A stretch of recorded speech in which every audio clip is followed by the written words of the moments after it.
So, good afternoon everyone. Another day, another blessing. And, another vlog. Pawis.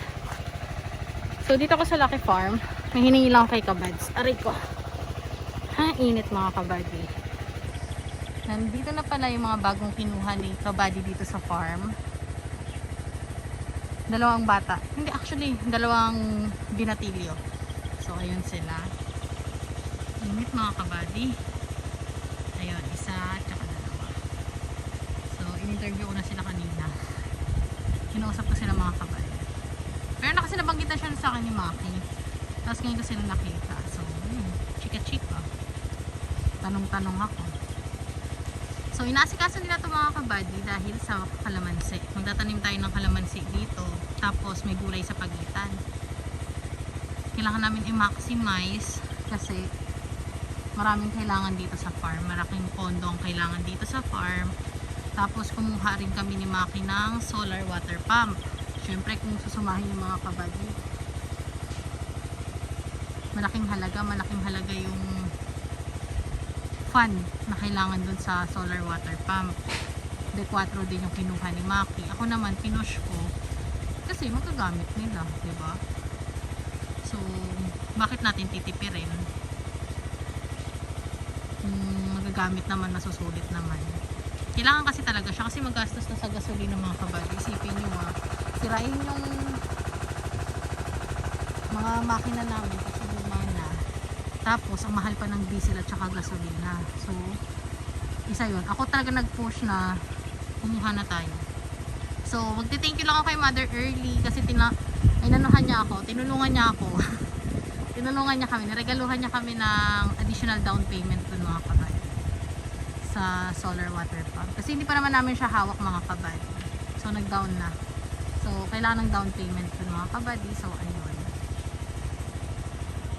Binigyan niya ako ng pang down. Yun yung regalo niya kay Maki. So thank you Mother Early. Tsaka nag-shop nga siya sa akin ng nag-avail siya sa akin ng mga gulay. Tapos thank you rin kay ate and kuya from Fremont, California, kay ate C at ate A, ay kay kuya C at saka kay ate A na nagbigay din ng isang grass cutter kay Maki, kay tita Francia, kay tito Greg na pumunta, kay ate Annie, kay paring Jose Olmo, tsaka kay madam, kay ate Ganda, yung partner ni paring Jose.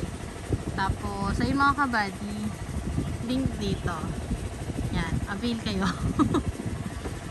Pinapaubos ko yung ticket namin sa Eagles. For community service naman itong mga kabady, raffle ticket. So, 200 per ticket. Ang isang booklet, pwede kayo mag-avail. So, PM kayo kung gusto nyo mag-avail. Pero sige na, avail na kayo para maubos na namin. Ako naman nagiging ako sa Eagles ngayon kasi nakikita ko yung same mindset kami, same din ng kaya support ako mga kabady. Magpi-PM talaga ako kung sinong gustong mag-avail ng ticket. So ayun, thank you so much sa mga nag-avail. Thank you. Yung mga bisita ni Kabads nung birthday niya, nag-avail na sila. Tag-isang booklet po. So thank you so much. Tapos ayun, yun yung update ngayon sa farm dito. Nag-usap na si Maki at saka si Harvey. Magsososyo sila dito kasi syempre, hindi naman biro mga kabady, mahal yung pondo sa kalamansi. Hindi rin biro magpabunga. So ito naman, gusto rin namin kahit papano kumita sila nika. Tsaka syempre, para hindi rin kayo mahirapan sa funding, nagpatulong kami. Sama-sama kami. So ayun. Ayun na yun mga kabady. Yun na yung update for today. Tapos may mga nagtatanong sa akin mga kabady. Eto, may nag-PM sa akin 2, 3 sila. Tapos nasa abroad sila. So ito mga kabady, etong lote namin, hindi pa yung nabibenta. So sa mga interesado, PM lang kayo. Tapos yung mga nagme-message nga sa akin na gusto namin tignan yan, pwede nyo naman i-visit yun mga kabady. Pwede nyo naman yan, negotiable naman yan. Syempre kami as seller, may price kami, may asking price kami. Pero syempre, magkakasundo yan. Negotiable ang price niyan mga kabady. Plus, sabi ko nga, include ko na yung pag-change ng title dyan. Kami na magpa-process ni Maki. Include na dun sa asking price namin. Pero kung hindi man magkasundo, ayun, basta, pag-usapan na lang yan mga kabady. Pwedeng isang lote, pwedeng dalawang lote magkatabi ang i-avail nyo. Wala namang problema doon. Kasi parehas naman yan may title. TCT na yung mga kabady. So, certificate na talaga yan, na legit na talaga yan. Na may deed of sale yan mga kabady. Yan, kompleto. Kompleto yan lahat kapag binili nyo. So, ayun. Pwede nyo i-avail yan mga kabady. Pwede rin, kasi may mga iba nagtatanong sa amin kung pwede installment. Actually, hindi namin prefer yung installment. Pero meron kasi pwedeng ilang give. Parang katulad sa mini farm, na ibenta namin siya. Tapos, ang naging ano namin, nasa abroad yung bumili. So, ayun. May mga adjustment tayo sa mga scenarios, diba? Legit naman yan mga kabady. So, sa mga nagtatanong, available pa rin yan mga kabady. Available na available. Pwede kasi doon magtayo ng rest house, bahay, or di kaya apartment, o di kaya kung anong gusto mong mini resort. Hindi naman mini resort eh. Parang, yung parang ano, rentahan, events place. Yun yung mga gagandang gawin. Kaya rin namin yung dinidispose mga kabady kasi isipin nyo, may lupa kami sa Santa Isabel. Tapos may lupa San Vicente. Ilan yung lupa doon? Asikaso ba namin? Hindi na nakaharapan. Pero tumaas na nga rin yung value. Kaya pwede na siya i-dispose. Kasi kumuha ulit kami ng lupa dito sa Sur. So, yung inuha naming lupa mga kabady, malaking bagay din yun. Kasi mas mataas value nun, nasa bypass eh. So, ayun. Pero yun, hindi ko naman ibibenta. Para sa amin yun. Tapos yung condo rin na kinuha namin sa Cavite, may inaayos lang din ako mga kabady. May aayusin ako. So, ayun. Sa mga interested, Gora Gora Bells.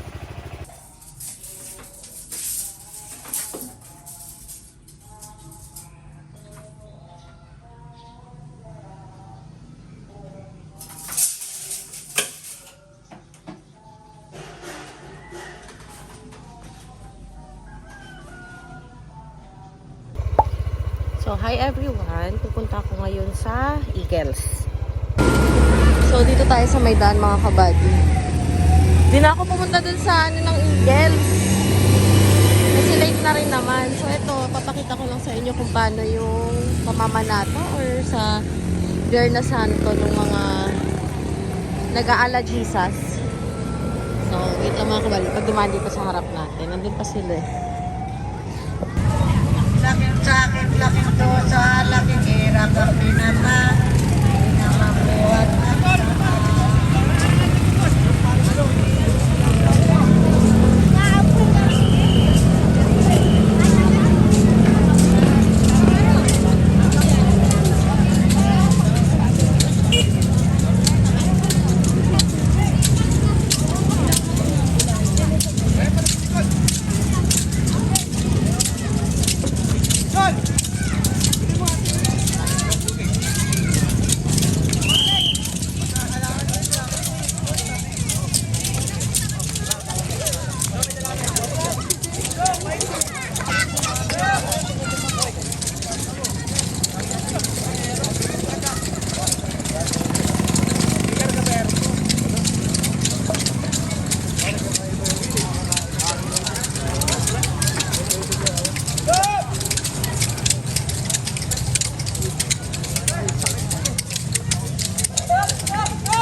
Racket daw siya. Tatayo daw siya. Aray, nauntog. Huwag nang iiyak. Normal yan. Maipit yan, ha? Mara, maligo ka na? Ay! Huwag mo ko close! Ba!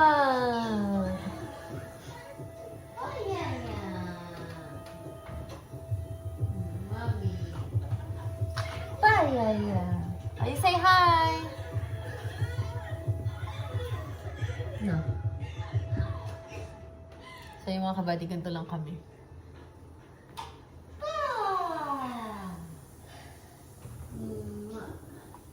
Kiss, mami, kiss! Dumi, oh. Alisin natin mamaya. Aray. Kayaan ko siyang mauntog para matuto. Basta wag lang sisigaw, hindi naman siya iiyak. Say hi!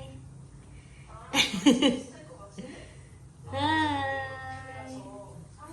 Come on, let's go! Stand na kasi siya mga kabady. Oh, stand! Go!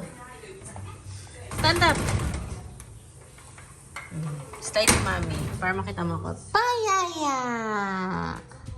Oh, stand up! Ano siya mga kabady? Teka. Come on. Come on. Takot siya eh. Ayan. Sige, step. Step. Tayo kasi ng pata. O, come on. Da. Ang kulit na eh. Oh, sige. Basta hindi siya sisigawan kapag hindi ka magugulat. Ayan. Come on. Yan. Oh, masakit ka pa tumapak ah. Hindi, kaya yan. Yan. O, step ulit. Again. Ay, yan. Ang galing naman ng Noah Bell ko. O, okay lang mauntog. Yan. Big boy na, oh. Oo, kaya yan. Step. Wow, very good. Nakalabas. O, again. Step. Bigat, no? Yan. Oh, basta wag ka lang sisigaw talaga. Okay lang siya. Very good! Nakalak naman tong labas.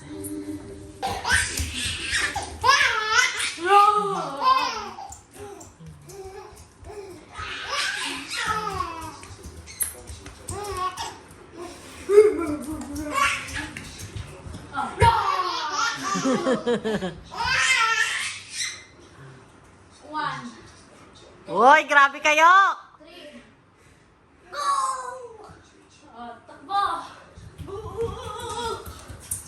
Pagod na siya. Gusto niya siya hinahabol eh.